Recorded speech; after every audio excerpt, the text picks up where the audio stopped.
Hello, good afternoon, and welcome to this webinar belonging in the Rome Med Dialogue series of events that we, as ISPI, host throughout the year. As our guests know very well, the main moment of the Med Dialogues initiative, which is a big gathering in Rome in early November, big gathering, of course, co-promoted by ISPI and the Italian Ministry of Foreign Affairs, this year has been postponed for the deterioration of security in the region where most of our guests come from. We aim to host a proper edition next year, and for the time being, we keep covering what is happening in the Middle East and North Africa by holding and hosting our online panels. I am CHIARA LOVOTTI, Research Fellow here at ISPI and Scientific Coordinator of the Med Dialogues Initiative. Today we are discussing the Israel-Hamas war that has been going on in the region for over 2 weeks now, and we are doing this with three researchers and experts of this area, which I'm very happy to introduce to you. NIMROD GOREN, who is the president of Mitvim, the Israeli Institute for Regional Foreign Policies, and a senior fellow at the Middle East Institute of Washington. ALAA TARTIR, who is senior researcher and director of the Middle East and North Africa program at SIPRI in Stockholm, and SANAM VAKIL, who is the director of the Middle East and North Africa program at Chatham House in London. Welcome you all.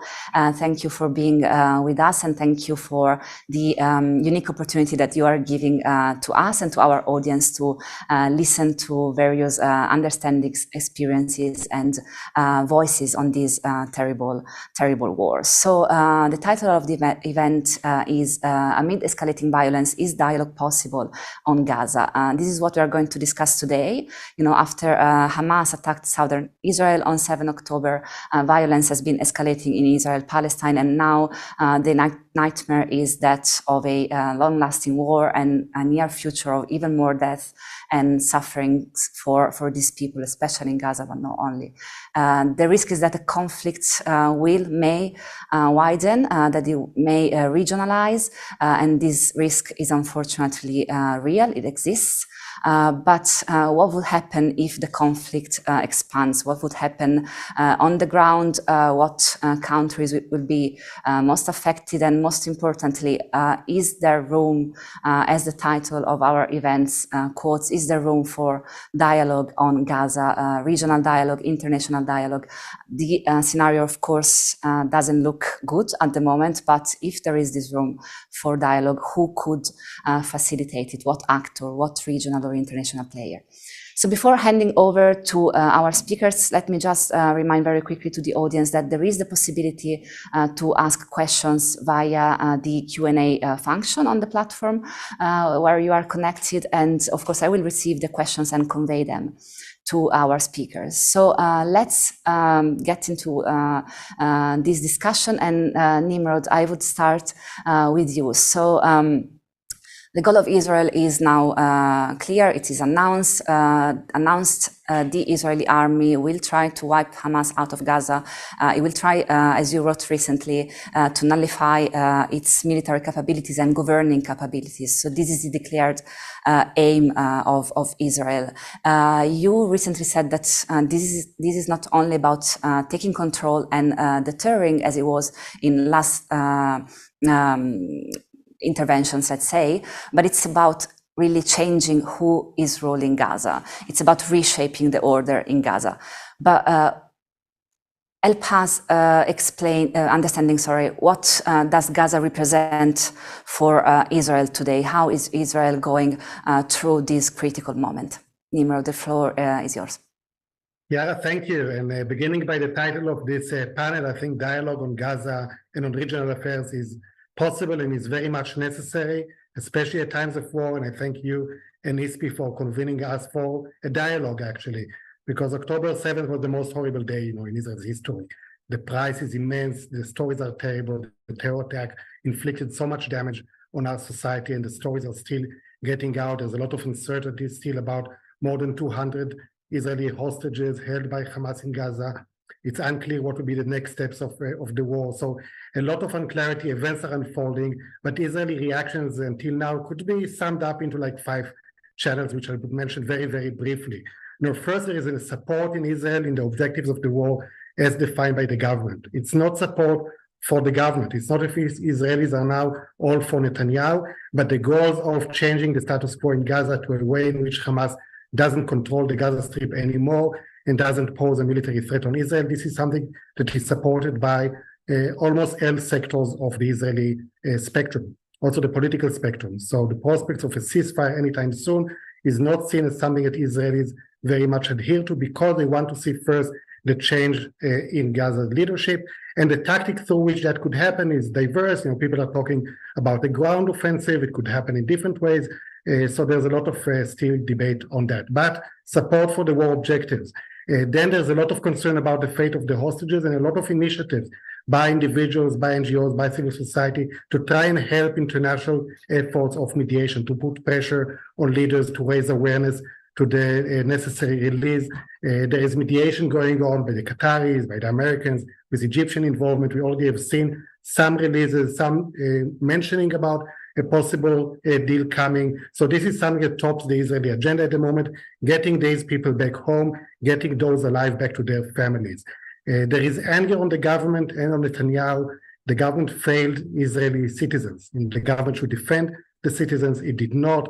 It focused on other issues during this last year. We saw judicial overhaul. We saw protection of settlers.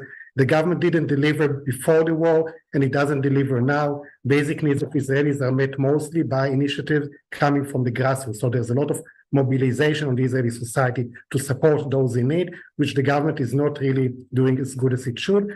And finally, there's a lot of attention given to international reactions, and we'll speak about this a bit later. Israelis are feeling embraced by some, by the US, by European leaders, but are quite disappointed by all kinds of reactions coming from other circles, whether academia, the global left, civil society, that do not pay enough attention to what Hamas did and do not condemn that and do not recognize Israel's right to defense. And finally, looking ahead and what Gaza means for Israel, I think it's an opportunity here because there's a chance to acknowledge the mistakes done by Israeli governments who did not pursue the two-state solution, who tried to sideline the Palestinian issue, who played into the divide between the West Bank and Gaza and basically empowered Hamas. And these are things that are now acknowledged as mistakes and require new thinking through regional dialogues, through internal debates about how could you create a new reality in which there is one Palestinian leadership for the West Bank, for Gaza, a leadership that is moderate, that is capable, that is legitimate, with which a two-state solution could be negotiated once Israel also has a different leadership that is committed to that cause. Thank you, Nimrod. You gave an idea of the complexity also within the Israeli front. Let's go to the other side of the story, let's say, with ALAA. ALAA, October 7, Hamas attacks southern Israel. Since moment number one, it was clear that this event would have been different from other attacks in the past. Why is it different from the past? For instance, many analysts have made comparisons with the Yom Kippur War in 1973. Why is this different? What has changed? And can you help us understand what is Hamas' rationale? Thank you. Thank you, and thank you very much. It is indeed different, but let's maybe start first by saying that context always matters, and history did not start and did not begin on the 7th of October. It was a tragic moment, but also it was a defining moment for a number of reasons. But it is really, it's really important to contextualize that and not to fall in the trap of decontextualized analysis, because 7th of October was one of those days in the cycles of confrontation. So history matters, context matters. History did not start on the 7th of October. And also, it's important not to reduce all of this to the matter of hostages. Yes, of course, there are hundreds of hostages in Gaza, but there are over 6,000 hostages in Israeli jails. Again, part of the context. You can call them prisoners, you can call them hostages, but it is really important to think about the matter. Just looking over the past 24 hours, just to show the rapidity of things and the rapidity of this escalation, 704 people were killed, 305 of them are kids in Gaza, meaning that if we do the simple math, one kid was killed over each 4.5 minutes. UN warns that hospitals could run out of fuel, could be out of service by the end of today.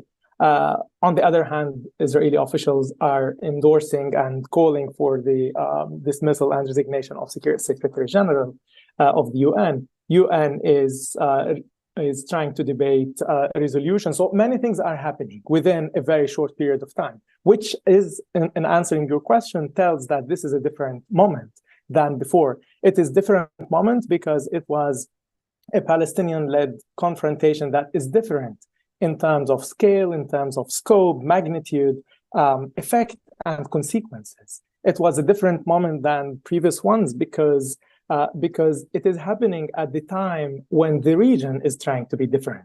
So it's a reflection as well for these differences in the region. It's the region that is trying to be different. And this is why the timing here is critical. It is different because also, as NIMROD said, it's been one of the worst days in Israel and in the Israeli history, and that was for a reason, because it hit certain assumptions, certain pillars of the Israeli state and the Israeli army and the perceptions. It's been different because of the number of casualties, Israeli casualties, that is not normalized. It's been normalized, unfortunately, when it became in the case of Palestine. It's okay to have number of thousands killed, but not when it comes to the Israeli side. So these are reasons, but also from a Palestinian side, it was different because it allowed the space for what I call here non-imaginable possibilities. Under colonial conditions, under the framework that's been existing, Palestinians were limited. This is the ceiling for your thinking. This is the ceiling for the framework. We're talking about framework of two-state solutions. We're talking about these boundaries. We're talking about so many limits imposed by the international community, by Israel, by the Palestinian Authority. And the 7th of October moment showed that there are different imaginations possible. And here I'm talking about all these new imaginations within the settler colonial condition, which on one hand, of course, it could mean a source of power for the colonized, but a source of weakness for the colonizer. So all of this is to say 7th of October was a tragic moment, but it was a defining moment. There is a pre and post 7th of October. What happens later, despite or regardless of escalation or de-escalation, it will be different. And now, as we're seeing on the day 19th, it's becoming clearer and clearer that this is not only a local matter. It's not only a Palestinian-Israeli matter. It is regional, it is global. And for all these reasons, it is really important to keep in mind that this is different than previous times. And what comes later is still to be seen.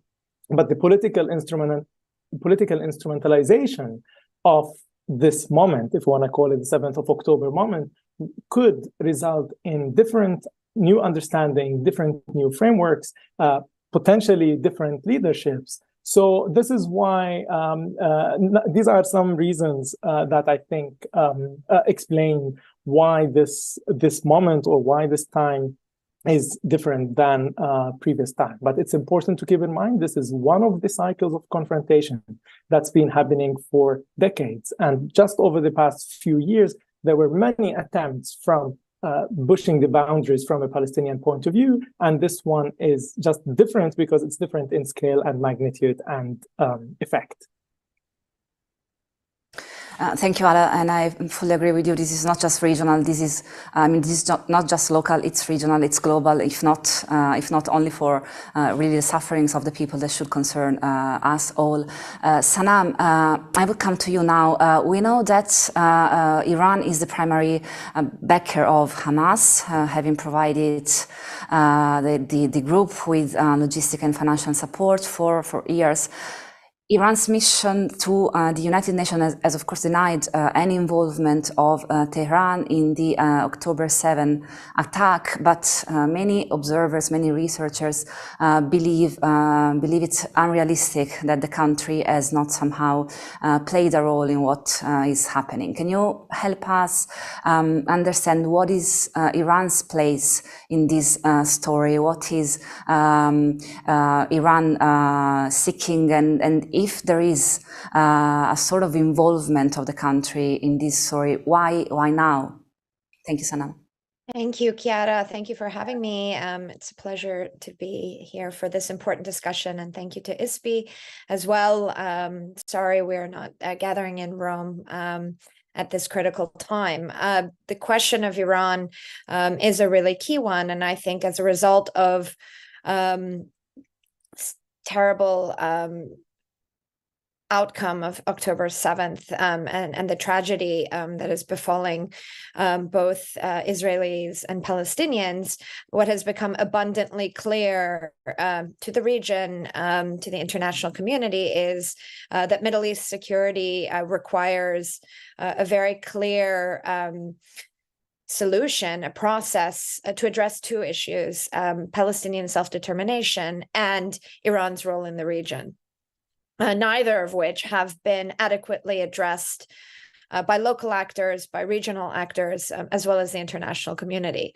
So is Iran involved? Was there a green light from Tehran? I can't speak with accuracy to that. I don't have access to those intelligence reports, but I do believe that Iran, as a patron of Hamas, as well as other non-state actors across the region, is culpable, has its hands very dirty, and clear Iranian objectives have always been to project and push its perceived threats away from its borders and closer to Israel. Iran has long supported Hamas. The group hasn't been in perfect lockstep or alignment with the Islamic Republic. It's important not to make zero-sum interpretations about these relationships. There have been difficulties. It's not an organic relationship, particularly during the Syrian war. There was distance taken from Hamas's side, feeling very uncomfortable by the brutality and violence supported by Iran through that war. But there's also pragmatism in the relationship. And Iran is an opportunistic regional actor that seeks influence, that seeks to protect its own interests, which are really driven by Tehran's own security and stability above all. In finding those opportunities, it takes advantage of weak states or non-state actors, and through those relationships has nurtured and cultivated support through the years. And so for me, whether Iran directly signed off or not is irrelevant. Iran continues to export insecurity across the region, and no effort at dialogue, no effort at de-escalation resolves that dilemma that regional states face with regards to Iran. And so I think that leaves us questioning how the international community, how regional states should be managing Iran's role in the region. We have seen a shift through these years where, normalization and integration lulled many into believing that we were in a new Middle East, or a new Middle East. And many countries across the region have been pragmatically and transactionally pursuing dialogue, trying to find new avenues to manage regional tensions. And we're still in the early days of that relationship. Iran and Saudi Arabia have restored ties. Saudi Arabia has restored ties across the region as well, with Turkey. We've seen normalization agreements under the Abraham Accords as well. And so this is a new way of managing conflict, but it is not a way of resolving conflict. And ultimately, I think regional states have to see Iran as very much driving to protect its own stability and security. And Iran sees itself regionally as defensive, and that's important to process. Its actions are offensive. It is an offensive regional actor, but it sees what it does as protecting the home terrain. Secondly, Iran has been driving its long-term goals at reducing American influence in the region. And through these attacks, through this war, Iran sees itself as achieving some of these objectives. Yes, the U.S. is restoring deterrence. Yes, the U.S. is coming back to the region, but it shows and exploits U.S. hypocrisy and U.S. weakness very much to its advantage. But Iran is walking on a razor's edge as far as I'm concerned, because we are very worried about regional escalation, other countries or other states, non-state actors piling in. And, it just leaves us very much trying to think of how the Palestinian issue of self-determination, I can envision and I can sort of manage in my mind a peace conference and efforts there. I can't yet understand how the international community is going to rationalize and manage Iran's continued regional behavior, which has still no answer. Yeah. Thank you very much, Sanam, for this very precise analysis. Something that certainly Iran looks at the moment are the processes of so-called normalizations, and this leads me to my following question to NIMROD. NIMROD, over the past few years, Israel has been at the center of a series of processes of, as I said, so-called normalization with Arab states, or at least enhanced dialogue, let's say, with historical rivals in the region. The Abraham Accord primarily, but also, for instance, the maritime agreement with Lebanon.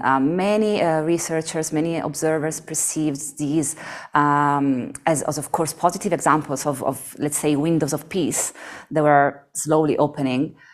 Where would these processes go if the conflict drags on and potentially expands to other Arab states in the region? Israel's relations in the Middle East are very different now than they were in previous cycles of escalation. Israel has a much better diplomatic tie with more countries, more diverse relations, not only on the state level, but also on business and civil society and security. So it's a very rich environment. And when trying to look ahead, we can also already look at what those Arab and regional countries did in the first 2.5 weeks of this war and assess where the trends are. And there's quite a big diversity in terms of reactions to what is going on. From all countries, we see some sort or some degree of criticism on Israel.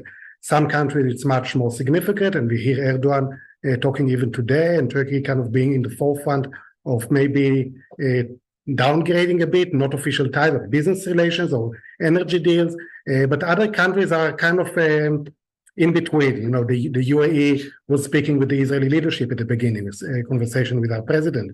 It also voiced some concerns about Hamas or criticism on Hamas. I think there were Saudi speakers who were doing the same. Even President Abbas was criticizing in a certain degree what Hamas did. So there is a bit of diversity in terms of which Arab leaders are willing to call Hamas by name and condemn what it did. And that's something that is important to look at. There's also a dimension of who is pitching in to help the mediation efforts. Qatar, of course, as I mentioned, is the leading one. Just today, the head of the Israeli National Security Council is posting a tweet that is supportive of Qatari efforts. That's not something you typically see from an Israeli leader, positive statements about Qatar. So things are changing also in that regard. Some countries are taking care of immediate interests, like we see with Egypt and Jordan, that are talking about a possibility of some flow of refugees that will be Israeli directed towards them as something that they oppose very fiercely. Not that there's an Israeli policy about that, but that showcases the interests that are at play for some of the countries. Of course, some of them are putting humanitarian aid to the Palestinian front, and Saudis are apparently joining hands with the Americans to defend Israel from Houthi missiles. So a lot of complexity in the region, which overall leads us to understand that most Arab leaders, most regional leaders are no fans of Hamas. Okay, behind the scenes, many of them will be happy to see Hamas go. And an Israeli attack against the axis of Iran, Hezbollah, Hamas, as long as what happens with the Palestinian people is manageable despite the tragedy, will not lead, I think, their calculation to change of those countries. And those countries that decided to have a peace treaty with Israel, to have normalized relation with Israel, to increase their unofficial cooperation with Israel, once the dust settles, and if the goal is to create a new environment in which Hamas is no longer a governing entity or power organization, I think those countries will continue because their own interests are still there. And we saw the Saudis, after the discussion with the Americans recently, talking about the hope that once it's over, the process continues in the context of an Israeli-Palestinian peacemaking effort, which may be the new component, because until now the Palestinian issue was sidelined also by many of the international or regional actors. Now it may be a more significant actor in that regard. And we must look also on the regional multilateral summits that have been attempted to be conducted. You know, Egypt conducted one on Saturday. It did not reach a joint statement. I think it was a pity that the one that was supposed to convene between the US, Egypt, Jordan, and the Palestinian Authority was cancelled, because eventually that will be the mechanism that will reconvene later on and will be helpful in solving the situation that we are in now. Thank you very much, Nimrod. Ala, back to you, and I would make a step back to the, let's say, more local dimension with you. So you said, of course, what is happening, it's really an historical turning point. There will be a before and after. It's something that independently of how we will go, it will really probably alter the local order, the status quo in the region. The drama of the people that they're living in Gaza is before everyone's eyes and needs no further comment. But can you help us understand how is the situation affecting the other Palestinian territories, so the West Bank, for instance? Thank you. Thank you. I think it's really important, just as an important side note, to problematize this whole notion that this is Hamas-Israel war. It is way beyond that. And here I'm not talking only about the regional implications of that, but it needs to be problematized, because it is, again, part of this longer-term conflict. And if Hamas now is in the forefront of it, it doesn't make it Hamas-Israel war per se, as is normally portrayed. And it is. We can also argue that it is precisely because of that sidelining that Nimrod talked about of the Palestinians in these normalization deals, this whole escalation and war is emerging. But it is indeed a turning point. It's indeed a turning point, and from analytical point of view, I would like to see this turning point as a contributing factor to revisit the overall framework of Oslo, of the two-state solutions, of the way that the relationships are defined. I would like to see it as a turning point for how these normalization deals are orchestrated, how they are designed to avoid dealing with the Palestinians and marginalize them. And this was a very clear test for anyone who doubted or who argued that these normalization deals can go ahead without the Palestinians. From American official point of view to Israeli to Arab point of view, this was very clear, painful reminder that that's a wrong assumption to build in the first place. But thirdly, I'm seeing this as a turning point because I hope it will take us back to deal with the root causes of the issues and not with the symptoms of the issues. And we don't come back to this screen in 2 years' time discussing another attack on Gaza, because it is enough of dealing with the symptoms of the problems, not with the root causes of the problems. Now, moving to the West Bank, which is one of the territories where Palestinians exist. Of course, there are a number of ways to look at it. One grim way, but it is rather possible, is that this will be an opportunity for the Israeli leadership to go ahead with the annexation of the West Bank and move forward with that plan with the different composition of this leadership. If not the current one, the one that will come after the elections, when this whole escalation is over, and once most likely another right-wing government goes ahead. So to keep an eye on the West Bank, that might be another opportunity for Israeli internal purposes, but in line with the nature of the Israeli settler colonial project, is to go ahead with continuing with annexing the West Bank. But for now, what we're seeing in the West Bank is naturally a mix of escalation in certain places, repression in other places. The Palestinian Authority is doing its job in not allowing escalation to evolve there. Israel is also practicing what it used to practice in order to avoid another confrontation on another front that would also be exhausting for its army. Israel is continuing its daily arrests. Just since this started, hundreds of Palestinians were arrested. A number of operations took place in number of places. Israeli jails are filling up with more Palestinians, but also settlers feel more and more empowered, especially with the distribution of additional arms. So there are continuation of the same in that sense. It is still to be seen what kind of capabilities will be there, because there is a clear distinction between the capabilities that the Palestinians can build in Gaza and in the West Bank. But it is really important to see what are the next political implications of that, especially on the composition of leadership. And without predicting, but there will be clearer political repositioning of Hamas in the Palestinian political process that will have an impact on the West Bank arrangements. That would have to do a lot with the way the hostages file is dealt with, how many Palestinians are freed from Israeli prisons, and who are these Palestinians freed from the Israeli prisons, especially when it comes to particular leaders in the Israeli jails now, who could play a more political role in the West Bank. So to keep an eye on what will happen next in the political frame. But finally, there are obviously other Palestinians affected by all of that. One of them are the Palestinians within Israel, the Palestinian citizens of Israel, that they make 20% there. And they are facing similar measures than the one in the West Bank, many of them being arrested, silenced, and that is escalating in a very serious way that will have impact on also the Israeli society and also the Palestinian refugees that make up of the Palestinian people in neighboring countries, but beyond, looking at this through a different lens than before. So that's just quick reflections on some of the internal Palestinian dynamics that will it depends how this moment will be politically instrumentalized. Thank you very much, ALAA. Sanam, I will close this second round of interventions with you before opening up to questions from our audience.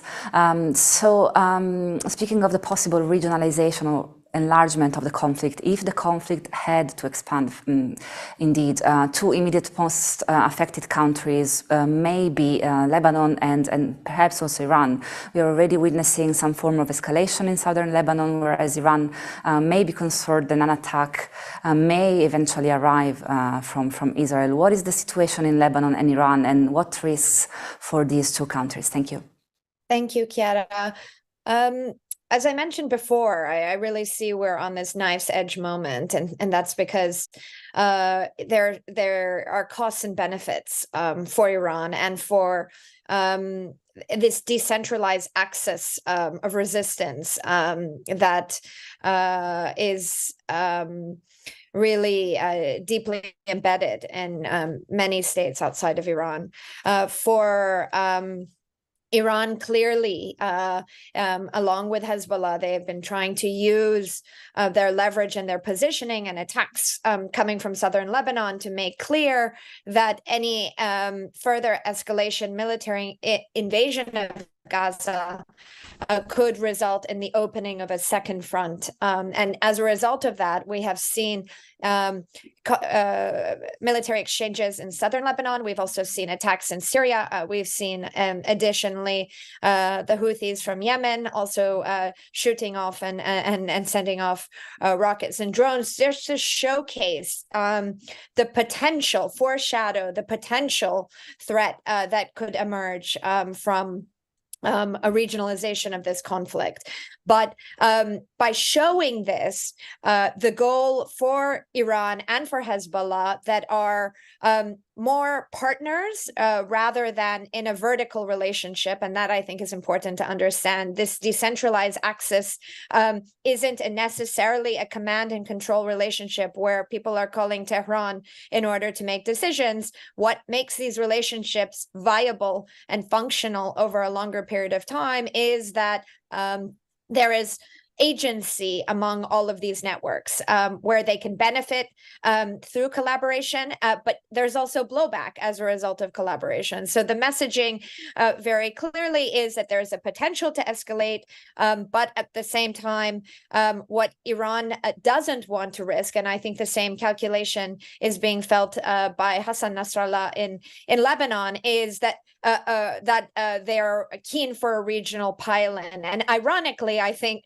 there are many other countries that share this view. If there will be regionalization, it could come later. I think certainly Israel and the United States are signaling deterrence. The U.S. is positioning itself through the arrival of carriers into the Eastern Med, and by perhaps the delay of the invasion of Gaza, that it wants to use deterrence to contain any further expansion. We've also heard Anthony Blinken sending back-channel messages to Tehran, and I think those messages are being received. I suspect probably over a longer period of time, in a longer horizon, we will see a heating up of Israeli-Iranian tensions. The tensions are not new. They've also been ongoing for a number of years, where the conflict was described as a gray or shadow war. It was neither gray nor very much in the shadows, but Israel was taking steps to set back Iran's nuclear program, killing scientists inside Iran. And at the same time, the Iranians, through the support of these groups, were really on Israel's border. What this says to me, above all, is that Israel's Iran policy has not changed and altered Iran's calculation in the region at all. In fact, Iran's nuclear program is more advanced and Iran's relationships are more entrenched. And again, it leaves us with the existential question of how to manage an Islamic Republic that isn't going to embark on transformational ideological change. And I don't necessarily have those answers, but we have to sort of let that kind of thinking sediment. And perhaps also, as we embark on, in the months ahead, new thinking and new engagement on how to address Palestinian self-determination. And I think Nimrod is quite right. New leadership is probably coming, hopefully on both sides, in order to reinvigorate work in this space. We also need a new thinking on the question of Iran in the region. And I think the issue of Iran's role in the region, if we're going to lay blame at the Israeli leadership for mismanagement and mis-selling of this false peace with Palestine, I think we should also add to that list, hey, this false ability to manage Iran's role in the region, which is much more destabilizing than I think people are willing to accept. Thank you very much, Sanam. So now I would convey to you some of the questions from our audience. There is one that I would probably ask to Nimrod about the Western reactions, let's say, to this crisis. So someone, I'm sorry, I can't see the name of who is asking, but someone from the chat is asking that, is saying the Western governments have adopted a sort of double standard in condemning or justifying the same military action. I would ask your opinion on that, Nimrod, and maybe since Western governments is a bit broad as a definition, maybe you can focus on the United States. Yes, I will focus on the US, but also mention that in Israel we see now almost daily visits by Western leaders coming to Jerusalem, meeting with our politicians, expressing support for Israelis, for Israel's war objectives, for Israel's right to self-defense, condemning terror activities, but also pushing Israel to respect international law and provide humanitarian aid. So I think you do see both from Western leaders and for Israelis, the reassurance, especially by the American support, and President Biden was very clear on that from day one, giving Israelis even the affection they had to get in such a horrible day, but later on the practical support. whether it's diplomatic support through mediation or through developments at the UN, whether it's security support, deployment of the warship, support in terms of air defense, consultation. We see is American generals coming to advise and consult with the war cabinet in Israel on how to manage a possible ground operation. We see Biden encourage the Israeli leadership to think about their strategy, about the day after, not only rush into Gaza because that's what the natural thing may be to do. So I think the American role is very constructive here as it is shaping the Israeli reaction and an international coalition. Just yesterday, President Macron was saying that there's a need to transform the anti-ISIS coalition into an anti-Hamas one. This is something that Israelis never heard from European leaders in previous wars against Gaza. So I think the balance, and it's really a complex situation in which on one hand you respect the international law and provide humanitarian aid. On the other hand, you have the clarity on what the goals are and how to find the balance between those. For Israel to have European leaders, an American one on its side, is helpful in making these calculations. Thank you, Nimrod. Thank you very much. A similar question that I probably would ask to Sanam, if she likes, on, same question, but from the perspective of the European Union, if you want to answer, or ALAA, as you prefer. Well, I think we've seen sort of unequivocal support instinctively from leaders across Europe and the United Kingdom, I should add, towards Israel. Ursula von der Leyen, for example, has been sort of very fierce in her condemnation of Hamas. But I would like to just sort of draw a distinction between European governments and European populations, because what we have seen at the same time really is a wave of support for Palestinians and for the humanitarian crisis that many feel, perhaps rightfully so, in my opinion, has been overlooked. And speaking to ALAA's description of the context, no one, I don't think, is justifying the horrendous attacks and the brutality of October 7th. But the thinking is, doubling down on further violence and an invasion will just continue to perpetuate this conflict at the expense of ordinary individuals that really are paying the price for violence by Hamas, violence by the Israeli government simultaneously. So there is an important divide that is growing, and that poses problems for Western governments who are trying to make this about the binary of democracies versus autocracies in the context of the war in Ukraine. And those binaries are really quite dangerous. And at the same time, the European Union has carried the portfolio of the peace process now for well over a decade, but has really abdicated their leadership role. So it really poses clear questions on how, if at all, they can be brokers going forward. These are the things that I'm thinking about, and these are the things that I'm concerned about, because ultimately, if we are trying to pressure the Israeli government to de-escalate and to consider the human cost here, you do need honest brokers, and building a coalition of countries that can work together is ultimately the direction that we should be focusing on. Thank you very much, Sanam. ALAA, back to you for what I think it's the last couple of questions that I can pick up. So there are two similar questions about who at the international level, what actors / what international body could become the real mediator or implementator of international rights.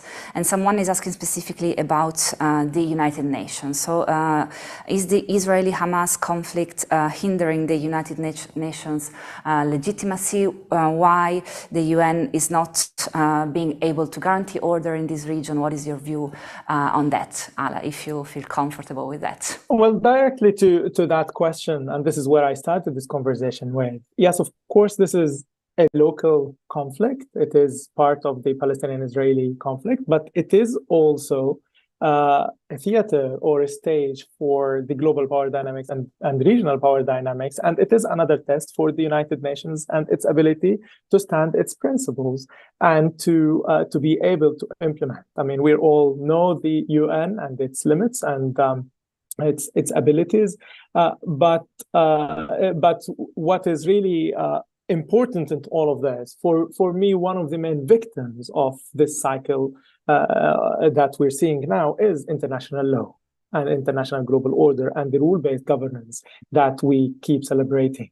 That's really been a stage where it exposed many of the actors, including from the Western governments and other governments, that they don't walk the walk, and they just talk about international orders, international law, and international law framework. But when it comes to clear cases, then there is a selective approach to that. I thought that Europe, in particular, learned it the hard way from the Ukraine moment, but it is clear that this is not the case whatsoever, and the toolbox that being used there, it's not applicable to other places, which brings into question what is happening to all our European principles and set of values that we claim they are applicable everywhere. And that takes me finally to your questions about what kind of the negotiation efforts. I think the question is, what kind of negotiations? It depends. Negotiations of what? Because there are different actors. Is it negotiation of humanitarian pause, ceasefire? Is it for political settlements? Is it for regional alignments? For what exactly? Negotiations of what in particular? Because here we see different actors. We see actors who are interested in short-term arrangements, other actors interested in longer-term arrangements, especially when it comes to the broader regions. Others are just focused on bringing into track the normalization avenues. Others are interested in economic peace approaches. Others are only interested in stability and forget about peace and anything related to that. So there are different interests bringing different actors, and honestly, there are so many dishonest brokers at the moment that there is a whole issue of trust that really need to be rebuilt in order to start and engage with any meaningful effort for negotiation or to make it really meaningful. It is really important not to reduce this whole thing that we're seeing into a humanitarian crisis. It's not a humanitarian issue. Of course, there is a humanitarian issue, but it is par excellence. It is a political one. And it's really important for any negotiation to go back to the root causes and not think about these distractions. How many trucks got in and how many trucks got out? What is the humanitarian? No, it is a political par excellence. And if we keep delusional about the political nature of all of this, we're not addressing again the root causes of all of that.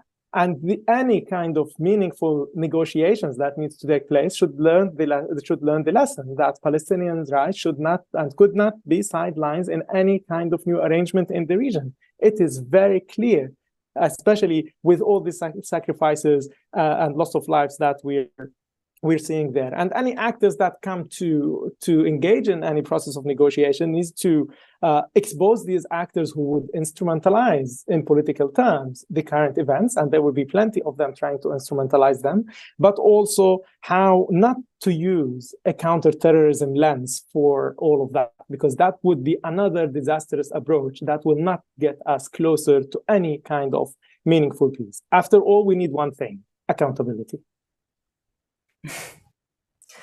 Thank you very much, Ala, for this clear and inspirational closure to our event. I must wrap up. I wish to thank you all, Ala from TARTIR, from SIPRI, NIMROD, GOREN from Mitvim, and SANAM VAKIL from Chatham House for your presence today. You really helped us navigate through the complexity of these horrible war and crisis. Of course, we cannot be fully comprehensive in 45 minutes, but it was very interesting to listen to your points of view and the things that you said and taught us. So I hope to see you soon in other events of ISPI and the Med Dialogues, and wish you all the best. And thank you for our audience for being with us today. Thank you.